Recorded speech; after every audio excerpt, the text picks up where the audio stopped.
If you're struggling during cold and flu season, don't forget you probably have an arsenal of treatments right now available to you at your own house.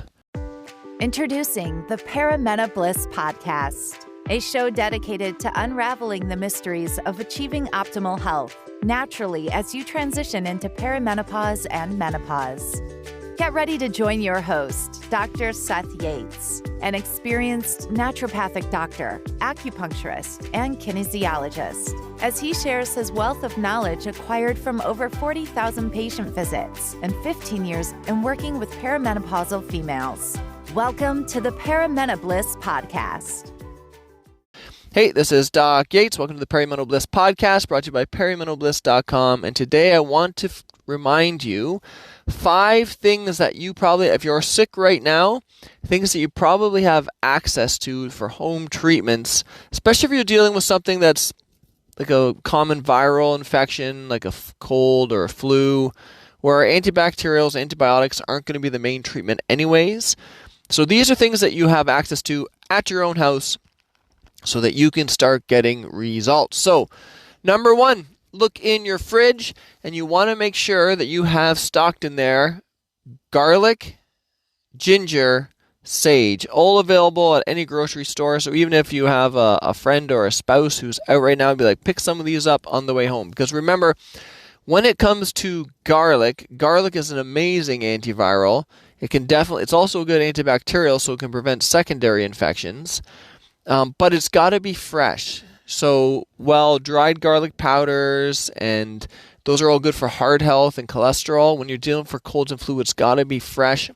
And it has to be oxidized a little bit, so you have to chop it and expose it to air. So you take a garlic clove, you chop it up really well, let it sit there for a couple minutes, then you just mix it with water and shoot it back. It will not taste good at all. And yes, you are going to smell like garlic, but it's better than being stuck at home and feeling sick for a couple weeks. The next thing, ginger and sage, same thing. It's got to be fresh ginger, not dry ginger, so pick some of that up from the store. And for the sage, you just throw this into a mason jar or a teapot, and you want to be drinking tons of fluids while you're sick, and those fluids might as well be herbal teas that have antiviral benefits. So, add the ginger, add the sage to your tea. These are things that you can find at any grocery store. You can even add oregano to that as well. Number 2, you want to consider when you're dealing with colds and flus is heat. Anything you can do to heat your body up. If you have a bathtub, that would be great. You can take a really hot bath, something to induce sweating, and then you shower off and then go to bed. And when you're going to bed straight out of the bath, you want to probably put a bunch of towels down because it's going to induce sweating and you don't want your bed to get super sweaty. So put down a bunch of towels so that you can change things after, as opposed to making a big mess. Number 3, you gotta have onions. So just basic cooking onions is fine. These serve 2 purposes. 1, onion packs work amazing for chest colds and for sinuses. And for kids, you can just chop up an onion, put it in a sock, and then once they fall asleep, you put that on their chest so that it's in contact with the sock in contact with their skin, and they're breathing it in, and the oils are going onto their skin. For adults, you do the same thing, but a sock's not going to cut it. Take 2 onions for the adult, put it in a thin tea towel, and then fold that up so it's a little square that goes over on your chest while you're sleeping. So you put on a tighter t-shirt, and that will help hold it in place.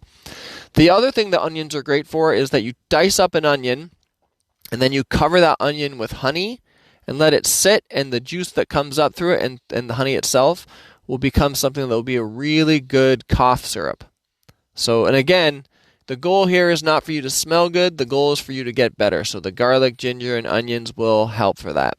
Number 4, this is probably not something that's in your house, but probably just outside the door. If there's any type of evergreen, like a spruce or a pine, you can grab a bunch of that and start adding that to your teas as well. Just throw it all into the same mason jar. Make sure when you're covering everything that it's, when you're heating things up or pouring the hot water onto it, cover it to keep the essential oils in. So pine or spruce added to your ginger sage tea would be very helpful. It's really good for sore throats. It's helped open the airways. It's good for clearing out mucus. And number 5, sleep. You gotta rest to get better. So keep pumping yourself with fluids. Take time each day to heat up, to induce sweating, and then lots and lots of rest. Now, once things start clearing out, like when you kind of get to what we call, they used to call it the purulent stage, but now it's kind of when everything's loosening up and you're kind of getting all the mucus that's coming out at the end of the cold.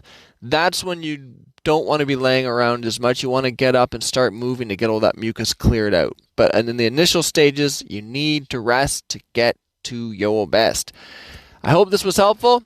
And if you're at home right now with a cold and flu, you better send a message to a family member or a spouse to pick up some garlic, some ginger, and onions and bring them back because you're going to want them. Doc Yates, signing off. Thank you for tuning in to the Paramena Bliss podcast. Don't forget to hit the subscribe button and visit paramenobliss.com for more valuable information on how you can thrive during your transition through perimenopause.